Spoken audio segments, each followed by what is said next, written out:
USC is one of the most historic college football programs of all time. They have an all-time winning percentage of 69.6, which is top 10 all-time. They have won over 800 football games and they have 11 national championships since 1928. Many legendary head coaches have coached this USC team. And if we really want to go back in time with this USC football team, we could go back to the 1920s and the 1930s. Because Howard Jones led them to 4 national championships from the span of 1925 to 1940. John McKay and John Robinson were also responsible for 5 national titles in the 1960s and 1970s. But more recently, the head coach of the USC Trojans from 2001 to 2009 was Pete Carroll, and he led them to back-to-back national titles in 2003 and 2004. This USC team won double-digit games every year with Pete Carroll as head coach, except for his first season and his last season at USC. Pete Carroll is now just recently retired after coaching the Seattle Seahawks in the NFL from 2010 to 2023. He led them to a Super Bowl and 3 NFC championships in the NFL, so Pete Carroll is one of the greatest to ever do it, and there is no doubt about that. But ever since Pete Carroll left USC, this USC football program has not had the same amount of success. They have still been a winning culture and they have had many double-digit win seasons, but they have also had their fair share of lows and they haven't won a national title in 20 years. It has kind of seemed like this USC team has been a stepping stone recently. I don't necessarily mean that in a bad way. I'm not throwing shade at this USC team. But Lane Kiffin was the head coach from 2010 to 2013. He did lead them to 2 double-digit win seasons, but now in 2024, he is probably one of the top coaches in college football, and he is now coaching for Ole Miss, who is probably a top 6 team heading into next season. Then in 2014 and 2015, the head coach for USC was Steve Sarkisian. USC went 17-10 in 2 seasons with Steve Sarkisian, but now Steve Sarkisian is coaching for a Texas team that is one of the favorites to win the SEC championship and even the national championship next season. Steve Sarkisian is recruiting at a high level, and he led Texas to their first college football playoff appearance last season. Lane Kiffin and Steve Sarkisian both coached this USC team in the 2010s, and now they are building something great at their respective programs, and they are doing it their own way. But from 2016 to 2021, the head coach was Clay Helton. Clay Helton has not had the same amount of success as Steve Sarkisian and Lane Kiffin, but Clay Helton did really try to build something at this USC program, but he couldn't quite get the job done, and he is now the head coach for Georgia Southern in the Sun Belt Conference. Clay Helton did get off to a great start. He led USC to back-to-back double-digit win seasons in 2016 and 2017, but he also led them to a losing record in 2018 and 2021. And that was huge because USC actually had a losing record since 2000, which was before the Pete Carroll era. So after this USC team went 4-8 in 2021, this team knew that they needed a new head coach going forward. And they went out and hired Lincoln Riley, who was the former head coach for Oklahoma. This was pretty huge news as Lincoln Riley was one of the top offensive-minded head coaches in college football, and Lincoln Riley quickly turned this team around, and he almost led them to a college football playoff appearance in 2022, but they came up short and they could not beat Utah in the regular season or the Pac-12 championship because Utah was just a more physical and dominant team. But they did finish the season with an 11-3 record, and it was a big turnaround from 4-8, and they had a Heisman-winning quarterback in Caleb Williams. So heading into 2023, this team had very high expectations. A lot of people were expecting this team to make the college football playoffs last season despite the defensive struggles. Nobody thought the defense could get worse. It was already pretty mid, and they had arguably the most talented offense in the country. And Caleb Williams in that offense had to be enough to get them in the college football playoffs, right? Well, that wasn't necessarily the case because in 2023, USC completely got exposed, and they went 8-5 and the defense was atrocious, and they just couldn't get the job done against the more physical teams. But personally, I don't believe this is the beginning of a downhill trend. I honestly think that this is a big learning step for Lincoln Riley and this USC team. Going from 11-3 to 8-5 wasn't what USC fans wanted to see, and the defense was atrocious. And this has honestly been a recurring theme with Lincoln Riley coached football teams since his days at Oklahoma. But Lincoln Riley is a good head coach, and his track record could prove that. And if he figures it out on the defensive side, then a Lincoln Riley coached football team could be a force in college football. Coaches can grow and adapt. And maybe a down season for Lincoln Riley was much needed for him to grow as a head coach and take a different approach.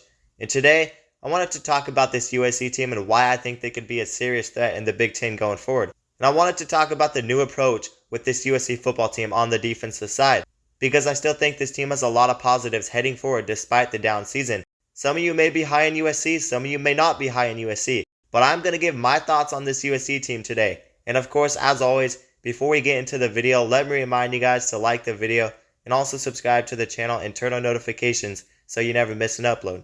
And if you guys love college football, then you will love this channel. because we upload a ton of college football content and we basically cover everything on this channel. So definitely consider subscribing and also consider joining my Discord server down in the description below. But without further ado, let's get back into the video.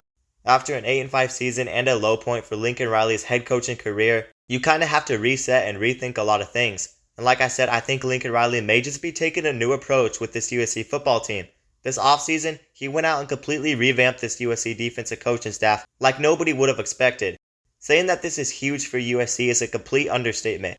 They went out and got former UCLA defensive coordinator D'Anton Lynn. He will be the new defensive coordinator for this USC team, and he completely elevated that UCLA defense in 2023. In 2022, UCLA was ranked 87th in defense. In 2023, they took a huge step up to 11th in the nation, and UCLA was also second in rushing defense. In every way imaginable, the defense for UCLA was completely elevated to a new level in 2023. D'Anton Lynn also spent 9 seasons in the NFL with defensive coaching jobs, and he is a defensive-minded guy, and I think D'Anton Lynn is a huge addition for this USC defense. But they also went out and got Eric Henderson, who will be the new co-defensive coordinator, defensive line coach, and run game coordinator. He also has experience in the NFL as a defensive line coach, and he actually has a Super Bowl to his resume. He is also a huge addition for this USC coaching staff. But they also got Matt Ince, who will now be the linebackers coach and assistant head coach for the defense. He was a head coach at the FCS level, and he led North Dakota State to multiple national titles just recently. Another defensive hire is Doug Belk, who will be the secondary head coach. He doesn't quite have the resume like the 3 guys I talked about before him, but he does have a couple national championships as an assistant head coach, and he has had a decent amount of success in his career so far. They returned Sean Nua as the defensive ends coach, and one of the strongest parts of the USC defense has been the defensive ends, so that is a huge piece to have back.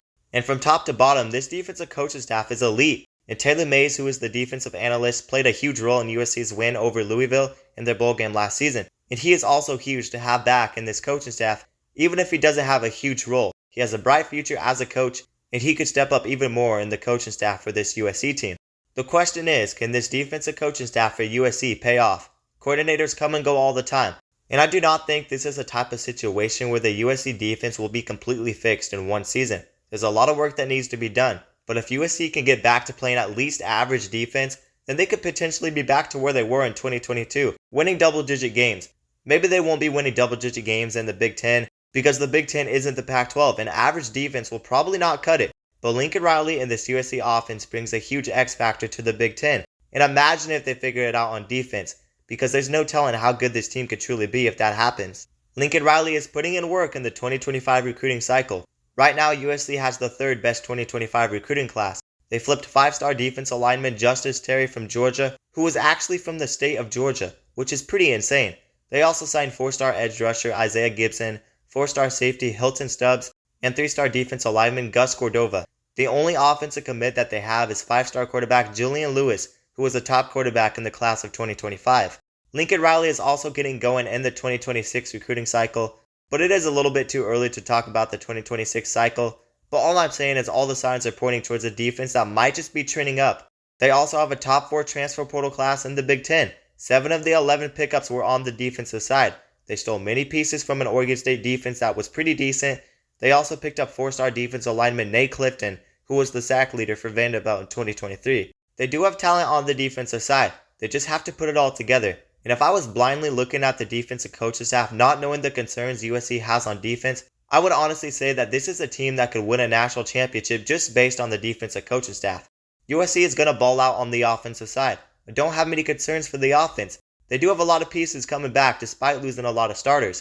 They have a loaded quarterback room with Miller Moss and transfer portal quarterback Jada Mayava. Everybody is assuming Miller Moss will win the job, but people should also keep an eye on Jada Mayava because he is a very solid quarterback. USC also has a 5-star receiver in Zachariah Branch who is waiting to break out. We've seen spark from him in USC's bowl game win over Louisville last season, and that USC team looked kind of different in that bowl game.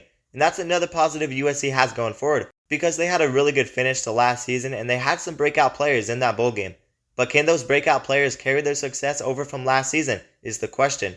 They also returned Deuce Robinson, who was a 5-star tight end out of high school, but now he's playing receiver for this team. You also have other receivers with potential like Jacoby Lane and Kyron Hudson. Transfer portal receiver Jaden Richardson could also get in that conversation. The running back room has some young talent and the offensive line returns some pieces. This USC offense will probably be one of the top offenses in the country again. The defense only returns 49% of production, which is 102nd in the country. So again, I have my concerns with the defense, but they do return some pieces up front, with Bear Alexander and a very solid edge rusher, Jamal Muhammad. Linebacker Mason Cobb could be a huge player if this coaching staff unlocks his full potential. Safety Jalen Smith is another player with potential. I see a lot of potential stars with this USC defense, and I am excited to see what this defensive coaching staff can do for USC in 2024. I think the future of USC football looks bright. It is going to be a new college football landscape heading into the Big Ten, but one thing that USC should not lose is that offensive upside. And I say give it time with this USC team, and I would not be surprised to see them winning double-digit games in a couple of seasons and possibly playing for a Big Ten championship. And who knows, maybe they put it all together as soon as next season and win double-digit games. But they have a very tough schedule, so we will see. But let's not get the narrative twisted with Lincoln Riley. Yes, every team he has coached has struggled on defense, but despite the struggles on defense, he has still led his team to double-digit win seasons until 2023. He only went 9-2 in 2020, but that was a shortened season, and we can't really count that. Lincoln Riley has produced many Heisman-winning quarterbacks, Baker Mayfield, Kyler Murray, and more recently Caleb Williams. And he also coached one of the top NFL quarterbacks, Jalen Hurts. Lincoln Riley is a special offensive-minded coach, and it doesn't matter how bad the defense is because sometimes the positives outweigh the negatives, and his win-loss record proves that. Last season wasn't necessarily the case and they went 8-5, but like I said, it may just be a bump in the road for Lincoln Riley. And I really think Lincoln Riley is taking a new approach on the defensive side because he really has no choice heading into a stacked Big Ten conference that is all about playing defense. And if everything pays off and he levels up even more, then USC could be a top contender for the national championship within the next 5 years. Don't get me wrong, a lot would have to happen and all I can do is speculate, but sometimes you have to look at the bigger picture. And I'm looking at that defensive coaching staff for USC. And that just might be the best defensive coaching staff in all of college football. But not only do they have a great defensive coaching staff, they have a great offensive-minded head coach. So we will see what happens. And I'm interested to see how Lincoln Riley and USC bounces back from their down season. But anyways, that is going to do it for today's video. You guys let me know your honest thoughts about this USC team down in the comments below. But let me remind you guys to like the video and also subscribe to the channel and turn on notifications so you never miss an upload. And if you guys love college football, then you will love this channel, because we upload a ton of college football content and we basically cover everything on this channel. So definitely consider subscribing, and also consider joining my Discord server down in the description below. And also thanks to everybody for 1,000 subscribers, I really appreciate it. But that is going to do it guys, and peace out.